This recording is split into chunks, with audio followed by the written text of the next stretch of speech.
করছিস? হ্যাঁ, তোকে কি পাগলা কারোদের নিতে হবে না? কি বলছিস এখানে? তুই তো টাকা পেয়ে গেছিস, তুই চলে যাবি। তাছাড়া তুই এখানে বসে বসে বক বক করছিস পাগলের মতো। কি তোকে মেন্টাল নিতে হবে? না। তুই মেন্টাল হয়ে গেছিস? শোনো, বলছি কি, ভাবি তো অনেক সুন্দর চেহারা, ভাবিকে তুমি এইভাবে ধোকা দিচ্ছ, বিষয়টা খারাপ না?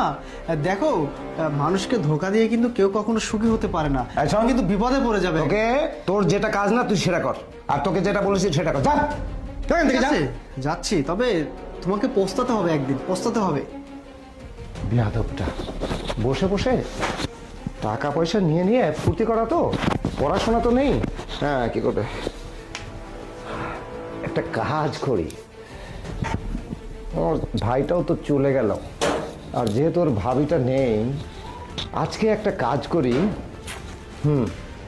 আজকে বাসাটা একদম ফাঁকা, দেখি হিমায়নীকে কল দিয়ে আজকে বাড়িতে যদি আমি দেখিনি না, তাহলে আজকে সারা দিন হিমানির সঙ্গে যা কাটানো যাবে না, একবারে ইতিহাসে লেখা হয়ে থাকবে। দেখি হিমানিকে একটা কল দেই। হ্যালো হিমানি। হ্যাঁ হ্যাঁ হ্যাঁ হ্যাঁ, শোনো, আমার বাসায় আজকে একদম ফাঁকা। শোনো, আমি একটা বাবা বাবা বাবা, খুব ভালো। তুমি না অফিসে চলে গেছো? ভূত দেখছো নাকি? ভয় পাইছো? না না, আরিফ এইমাত্র গেল তো। আরিফকে আমি বুঝিয়ে শুনিয়ে বললাম যে তুই এক কাজ করতো, তোর ভাবি ওই টিফিন নিয়ে গেছে কিনা অফিসে, তুই একটু খোঁজ খবর নিয়ে সবই আসিস শুনেছি তো। আমি। চুপ করো তুমি। আমি না সবই জানি, আর আমি সব নিজের কানে শুনেছি। চুপ, কোনো কথা তুমি বলবে না। আরিফ আমাকে সবকিছু নিজের কানে শোনানোর জন্য না এই যে টেবিলের নিচে লুকিয়ে রাখছিল আমাকে। আমি এখানে বসে বসে তোমাদের দুই ভাইয়ের কথা, তোমার কথা আমি সব শুনছি। চুপ, কোনো কথা বলবে না। একে তো থাকো ঘর জামাই, তারপর আবার বয়সটা অনেক বেশি হয়েছে তোমার।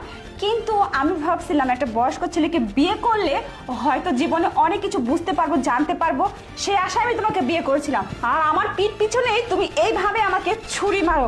ছি, তোমার কি লজ্জা শরম বলতে কোনো কিছু নেই? প্রিয়া প্রিয়া, শোনো শোনো শোনো, আমাকে রোড থেকে ধরে নিয়ে এসেছো, আমাকে সহযোগিতা করে আমাকে চাকরিতে ঢুকিয়েছো। শোনো, তুমি যদি আমাকে বের করে দাও না, মানুষ আমাকে থুতু দিবে।